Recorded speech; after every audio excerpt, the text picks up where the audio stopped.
దేవుని రాజ్యాన్ని ఎలా వెతకాలి, దేవుని నీతిని ఎలా వెతకాలి.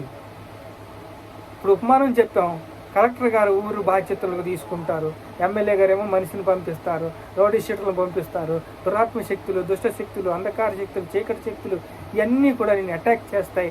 నేను అటాక్ చేసినప్పుడు ఎలా వాటిల్ని డీల్ చేస్తావు, ఎలా వాటిల్ని ఎదిరిస్తావు, ఎలా వాటికి న్యాయం చేస్తావు, ఎలా పాప బంధకాల నుంచి విడిపించి తాగుబోతాడు అన్నాడు, వాడిని ఎలా డీల్ చేస్తావు. ఒక వ్యభిచారి ఉన్నారు, రహాబు ఉంది కదండి, అలాగ అనేక మంది వస్తారు.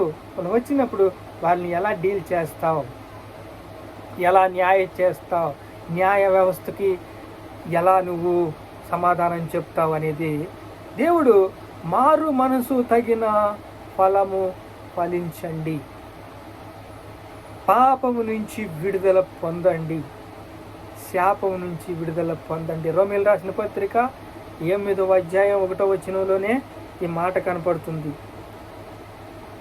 క్రీస్తు యేసునందు జీవమిచ్చు ఆత్మ యొక్క నియమము పాప మరణముల నుండి నన్ను విడిపించెను. ఎట్లనగా ధర్మశాస్త్రము దేనిని చెయ్యజాలకపోయినో దానిని దేవుడు చేశాను.